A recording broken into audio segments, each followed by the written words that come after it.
पश्चिम बंगाल में वक्फ संशोधन बिल जो कि अब कानून बन गया है को लेकर कई राज्य के कई शहरों में लॉ एंड ऑर्डर यानी कि कानून व्यवस्था की स्थिति बेहद खराब होती जा रही है। और वहाँ की जो ममता बनर्जी सरकार है वो हाथ पर हाथ रखे बैठी है, क्योंकि उन्हें देश और राज्य से अधिक अपना वोट बैंक प्यारा है। ममता बनर्जी को लगता है कि अगर इन जो आतताइयों पर, जो कि कथित एक समुदाय विशेष के हैं, पर अगर कार्रवाई की गई तो विधानसभा चुनाव में उनको नुकसान हो सकता है। इसलिए ममता बनर्जी की सरकार इस पर कार्रवाई का दिखावा कर लीपापोती कर रही है।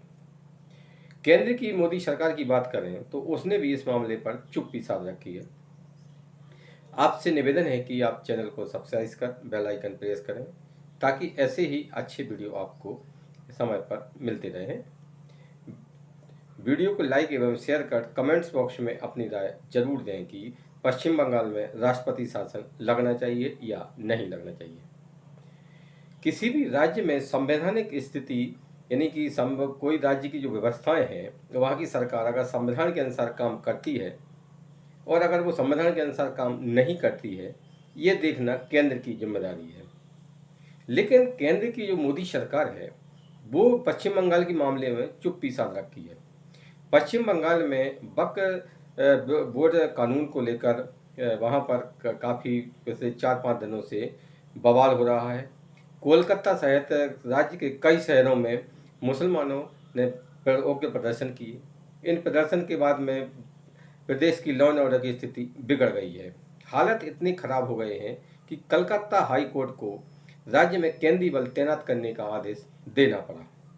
अब आप इसी से अनुमान लगा सकते हैं कि जब हाई कोर्ट को ये कहना पड़ा है कि मुर्शिदाबाद में जहां पर पिछले 4-5 दिनों से हालात बेकाबू हैं, वहां की पुलिस कोई ठोस कार्रवाई नहीं कर पा रही है, तो कलकत्ता हाई कोर्ट की स्पेशल बेंच के जस्टिस सोमेन सेन और जस्टिस राजा बसु चौधरी की बेंच ने केंद्र सरकार को आदेश दिया है कि मुर्शिदाबाद में केंद्रीय बल की तैनात करे, ताकि वहां पर लॉ एंड ऑर्डर की स्थिति बनी रह सके। भारतीय जनता पार्टी के जो प्रदेश अध्यक्ष हैं शुभेंदु अधिकारी, उन्होंने हाई कोर्ट में एक याचिका दायर की थी और जिसमें उन्होंने कहा था कि मुर्शिदाबाद में हालात बेकाबू हैं, वहाँ पर आतताइयों द्वारा आतंक बताया जा रहा है और जो मुसलमान और कट्टरपंथी तत्व हैं वो तोड़ फोड़ करना, आगजनी करना और दूसरे समुदाय पर हमला करना, उनके धार्मिक स्थानों को निशाने बनाना, तमाम तरह की, यानी कहा जाए कि वहाँ पर हालत बेकाबू है और तो ये गलत नहीं होगा। शुभेंदु अधिकारी की याचिका के बाद में हाई कोर्ट ने केंद्रीय बल मुर्शिदाबाद में तैनात करने का आदेश दिया है। अब किसी राज्य में सरकार संविधान के अनुसार काम कर रही है, वहाँ पर लॉ एंड ऑर्डर की स्थिति मेंटेन है या नहीं है, ये देखना केंद्र का काम है। लेकिन केंद्र की मोदी सरकार पता नहीं क्यों इस मामले में चुप्पी साधी बैठी है। जब से ममता बनर्जी की सरकार पश्चिम बंगाल में बनी है, तब से वहाँ पर अराजकता और इसी तरह की घटनाएं देखने को मिलती हैं। लॉ एंड ऑर्डर की हालत बेहद ख़राब है। लेकिन मोदी सरकार इस मामले में, पश्चिम बंगाल मामले में, कोई भी ठोस कार्रवाई करने में असफल रही है। अगर अभी केंद्र में अगर कांग्रेस की सरकार होती तो अभी तक पश्चिम बंगाल में राष्ट्रपति शासन लग चुका होता।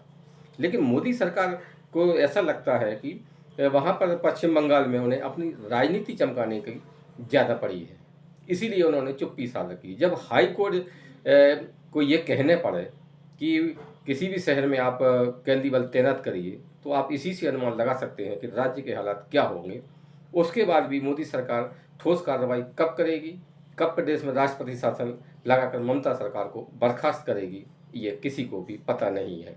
क्योंकि भाजपा को लगता है कि जो है 26 में विधानसभा चुनाव है, उसके लिए राज्य में उनके लिए अनुकूल माहौल है और भी अगर इसी तरह की स्थिति रही तो वो उनके लिए और भी अनुकूल परिस्थितियाँ हो जाएंगी और विधानसभा चुनाव के बाद में वो पश्चिम बंगाल में सरकार बना सकती है।